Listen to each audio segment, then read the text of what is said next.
ओम शांति। राजू के जीवन की आधारशिला ब्रह्मा भोजन इस बुक से हम सभी सुन रहे हैं। आज हम सभी सुनेंगे आदरणीय राजयोगिनी ब्रह्मा कुमारी शीला दीदी, गुवाहाटी आसाम। उन्होंने कहा है, परमात्मा में मन लगाना है तो अन्न शुद्ध खाना है। दीदी जी से प्रश्न पूछे गए हैं। पहला प्रश्न, दीदी आप अपना परिचय दीजिए कि कब ज्ञान में आए, पहली बार बाबा से कब मिले, उस समय आपकी लौकिक आयु क्या थी। दीदी जी का उत्तर है, ज्ञान मार्ग में मैं 1959 में कलकत्ते में आई। मेरा जन्म भी कलकत्ते में हुआ। सर्वप्रथम कलकत्ते में दादी रतन मोहिनी जी गए थे। उन्होंने पहला प्रवचन किया था सत्यनारायण मंदिर में। वो पहला प्रवचन मैंने सुना। मेरी उम्र उस समय लगभग 10 वर्ष की थी। लौकिक माताजी के साथ मेरा जाना हुआ था। उस दिन का दिन और आज का दिन लगभग 61 वर्ष हो गए। कभी पीछे मुड़कर नहीं देखा। इस ईश्वरीय विश्वविद्यालय के सही ज्ञान, पवित्रता, सत्यता ने मुझे प्रभावित किया, इसलिए मैं ज्ञान में चल रही हूँ। नेक्स्ट क्वेश्चन, दीदी जब आप 10 वर्ष की आयु में ज्ञान में आए तो स्कूल का भी बंधन था और भी अनेक प्रकार के संघ थे। आप परिवार में बड़े थे तो खान पान की शुद्धि का आपने किस प्रकार से पालन किया। दीदी जी का आंसर है, हम मारवाड़ी परिवार में पैदा हुए। बचपन से ही प्याज के प्रति वैराग्य था, परंतु हाँ, बाहर का खाना छोड़ने में थोड़ी मेहनत लगी मुझको। जब मुझे पता चला कि परमात्मा में मन लगाना है तो अन्न शुद्ध खाना है, नहीं तो मन एकाग्र नहीं हो सकता, तो दृढ़ निश्चय किया कि मन को एकाग्र करना ही है और इसके लिए क्यों नहीं शुद्ध भोजन खाओ, परमात्मा की याद में बनाओ। भले मैं छोटी थी, परंतु लौकिक माताजी बहुत मदद देती थी और मैं अपने हाथ से भोजन बनाती थी। माताजी भी ज्ञान में चलती थी, हम दोनों मिलकर भोजन बनाती थी तो हमें सहज हो गया, जीवन अच्छा बनता गया। परमात्मा की याद में शांति से बैठकर भोजन खाते थे। नेक्स्ट क्वेश्चन, दीदी खान पान के प्रति विशेष कोई अनुभव हो। उत्तर है, अनुभव एक बहुत बड़ा खजाना होता है। कोई अगर कहेगा कि यह छोड़ दो तो बड़ा मुश्किल होता है। पहले मैं चॉकलेट बहुत खाती थी, लेकिन एक दिन मुझे अंदर से अनुभव हुआ, ये भी तो आसक्ति है, क्यों नहीं इसका त्याग कर सकती हूँ। बाकी का भी तो त्याग किया है। मैंने उस दिन से उन्हें खाना छोड़ दिया। नेक्स्ट क्वेश्चन, दीदी आप 1968 में जब पहली बार साकार बाबा से मिले तो उस समय आपका क्या अनुभव रहा। दीदी जी का आंसर, पहले भी बाबा से पत्र व्यवहार और टेलीफोन से मैं बात करती थी। बाबा ने कहा, बच्ची क्या लीला दिखाती रहती हो, तुम तो शीला हो। और बाबा ने मेरा नाम शीला रखा। लौकिक नाम लीला था। उसके बाद जब बाबा से मुलाकात हुई तो बाबा ने पहला ही प्रश्न पूछा, बच्ची बिन देखे विवाह रचा लिया। मैं कुछ नहीं बोली, सोचा मैंने तो पहले ही आपको देख लिया था। बस बाबा से दृष्टि लेती रही। बहुत अच्छे अनुभव उस समय हो रहे थे। अनुभव ऐसी चीज़ है कि बताना बड़ा मुश्किल होता है, लेकिन बहुत आनंद, प्रेम और खुशी का अनुभव हो रहा था। बाबा ने कहा, बच्ची सर्विस के लिए जाना है तो सीखना है, अनुभव करना है। बाबा ने उस समय मुझे राजकोट की भारती बहन जी के साथ गुजरात भेजा था। तब गुजरात में 3 सेंटर थे, अहमदाबाद, बड़ौदा और भावनगर। इन तीनों स्थानों पर हम गए। उसके बाद बॉम्बे गए गामदेवी सेंटर पर, जहाँ आदरणीय दादी जी रहते थे। उसके बाद पुणे में गए, जहाँ आदरणीय दादी जानकी जी रहते थे। उसके बाद लौटकर मधुबन में आए बाबा के पास, तो बाबा ने अनुभव पूछा। बाबा को बताया कि बहुत अच्छा लगा, सबको देख देख कर सीखने को मिला। फिर बाबा ने हमको और भी स्थानों पर भेजा। एक बार जाते समय बाबा ने पीछे के गेट पर जाकर एक वरदान दिया, बच्ची जहाँ भी जाना वहाँ सर्विस सर्विस और सर्विस। 3 बार बाबा ने ये महावाक्य उच्चारे। यही महावाक्य मेरे लिए वरदान बन गए। फिर बाबा ने मुझे दिल्ली भेजा। इस प्रकार चक्कर लगाते हुए मैं कलकत्ता पहुंची। सन 1976 में 1976 में आसाम की सेवा पर निकली। नेक्स्ट क्वेश्चन, दीदी आप पहली बार जब मधुबन आए उस समय खाना किस प्रकार से बनाते थे? भोजन बनाने की जो ट्रेनिंग मिली वह किस प्रकार से मिली? दीदी जी का उत्तर, 1969 में बाबा के अव्यक्त होने के बाद हमारी ट्रेनिंग हुई थी 2 महीने की। वह पहली ट्रेनिंग थी। तब हम लोगों को भोजन की भी ट्रेनिंग दी गई थी। हम लोगों का ग्रुप था 21 बहनों का जो सेंटर में रहने वाली थी। 5 बहनें 5 बजे यज्ञ का सारा भोजन बनाती थी। हमें ट्रेनिंग मिली थी कि शांति से शिव बाबा की याद में प्रेम से भोजन बनाना है। हम लोग ये अभ्यास करते थे और कोई भूल जाता था तो शिव बाबा याद है ऐसा कहकर के एक दूसरे को याद दिलाते थे।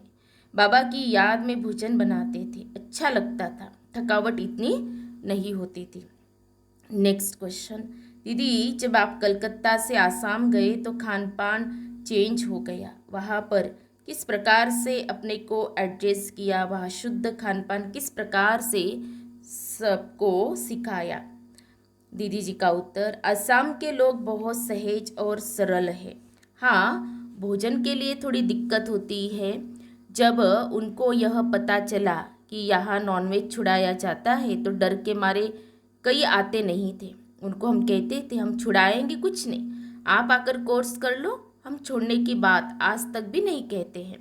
हम तो यही कहते हैं क्लास करो, सीख लो। जब आना शुरू करते हैं, रेगुलर सुनते सुनते उनको शांति का अनुभव हो जाता है, तब हम बताते हैं कि मांसाहार से क्या नुकसान होते हैं और शाकाहार से क्या फ़ायदे होंगे। वे लोग फिर धीरे धीरे अपने आप छोड़ देते। कई शराब बहुत पीते थे, लेकिन जब यहाँ आ जाते हैं, ज्ञान सुनते हैं, तो कई तो एक धक से छोड़ देते हैं। कोई को थोड़ा टाइम लगता है। हम उनको बोलते हैं धीरे धीरे अपने आप छूट जाएगी। हमारे पास 7 स्टेट में सेवाएं हैं और 7 में सब नॉनवेज खाने वाले हैं। वे कहते हैं यह सुहाग की निशानी है, इसलिए छोड़ते नहीं हैं। लेकिन ज्ञान जब समझ में आ जाता है तो छोड़ना आसान हो जाता है। हमें भी उनके संग चलना आ गया है। वह नॉनवेज खाने वाले खाते हैं, लेकिन जो जनरल भोजन खाते हैं, मिर्च मसाला नहीं खाते हैं, उबला भोजन खाते हैं, सब्जियां ज़्यादा खाते हैं। हमें शुरू शुरू में थोड़ा मुश्किल लगता था, लेकिन अब तो आदत हो गई है। नेक्स्ट क्वेश्चन, दीदी आप वतन में जाते हैं तो क्या अनुभव करते हैं? जब आप भोग लगाते हैं उस समय कौन सी स्थिति में बैठते हैं? दीदी जी का आंसर, मैं ट्रांस में कई बार गई हूँ। जब से बाबा ने ट्रांस में बुलाना बंद किया है तब से भोग लगाते समय ट्रांस जैसा ही अनुभव होता है। एक है दिव्य दृष्टि, दूसरी है दिव्य बुद्धि। तो दिव्य बुद्धि के द्वारा मुझे अनुभव होता है कि जैसे मैं स्थूल आँखों से देख रही हूँ, मुझे अनुभव होता है जैसे बाबा को मैं खिला रही हूँ, बाबा खा रहे हैं। मैं सोचती हूँ मैं बड़ी भाग्यवान हूँ कि मैं भगवान को भोग लगा रही हूँ, भगवान को अपने हाथों से खिलाने का मौका मिला है। बड़े प्रेम से भोग लगाती हूँ। 15 मिनट तक भोग लगता है, देर तक उसी मस्ती में बाबा को भोग खिलाती हूँ। नेक्स्ट क्वेश्चन, दीदी अगर हमें भी अपनी दिव्य बुद्धि बनानी है तो क्या पुरुषार्थ करें? दीदी जी का उत्तर है, एक तो हमने अमृत वेले का नियम नहीं छोड़ा। कुछ भी हो जाए, नियम बड़े बलवान होते हैं। भक्ति में कहते हैं प्रेम में नियम नहीं होते हैं, लेकिन ज्ञान मार्ग में नियम से ही प्रेम सिद्ध होता है। अगर हम नियमों पर चलते हैं तो हमारा सच्चा प्रेम प्रभु से जुड़ जाता है। शिव बाबा उसी में खुश होते हैं। तो अमृत वेला किसी भी हालत में मिस नहीं करना है। हम ट्रेन में भी जाते हैं तो भी अमृत वेला जरूर करते हैं। भले उस समय झुटका आता है, फिर भी अपना नियम नहीं तोड़ते। हमको उठकर बैठना जरूर है, बिस्तर छोड़ देना है।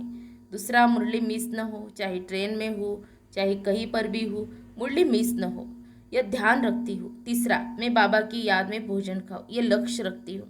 उससे मन को ताकत मिलती है। मुझे सब बोलते आप थकते नहीं हो, इतनी यात्रा करते हो। मुझे शक्ति बाबा से मिलती है क्योंकि मेरा अमृत वेला मिस नहीं होता है।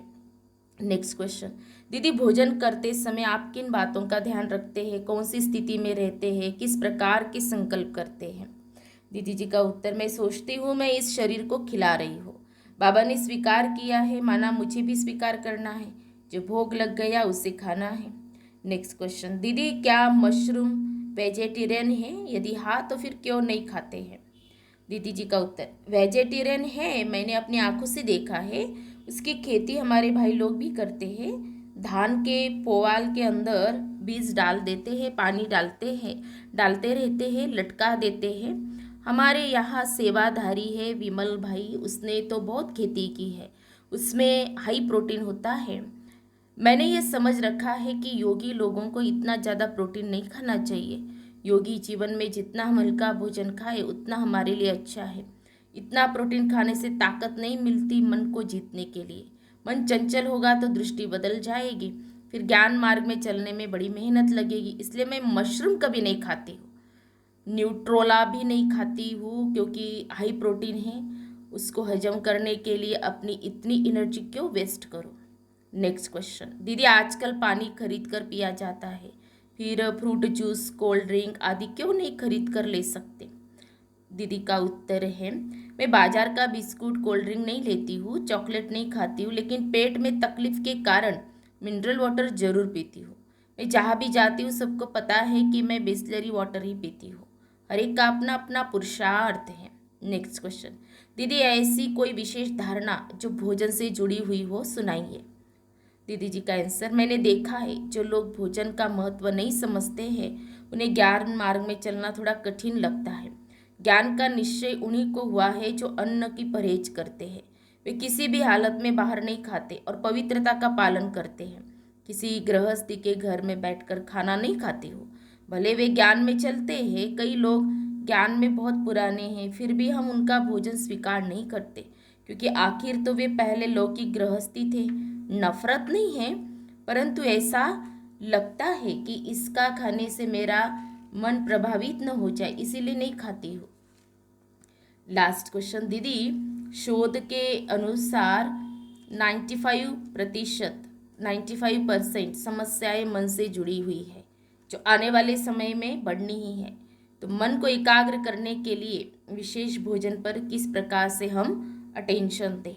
दीदी जी का आंसर, जहाँ तक हो सके भोजन अच्छे वातावरण में, अच्छे लोगों के संग या फिर अकेले में बैठकर शिव बाबा की याद में खाना है। नहीं तो मन की बीमारियाँ ज़्यादा आ रही है, डिप्रेशन बढ़ता जा रहा है। मैंने अपने जीवन में बहुत परीक्षाएं पास की है, परंतु लक्ष्य लिया हुआ है कि अपने मन को ठीक रखना है। स्थिति हमारी बहुत बड़ी संपत्ति है, किसी भी हालत में अपनी स्थिति को खराब नहीं होने देना है। बातें बहुत आएंगी, परंतु हमें हलचल में नहीं आना है। एक परमात्मा का सहारा, एक बल, एक भरोसा, एक में निश्चय। मेरा अनुभव है कि कंधों पर उसका हाथ है, वही चला रहा है। मातेश्वरी जी कहती थी, हुक्म ही हुक्म चला रहा है, हम उसके हुक्म पर चल रहे हैं। अच्छा, ओम शांति।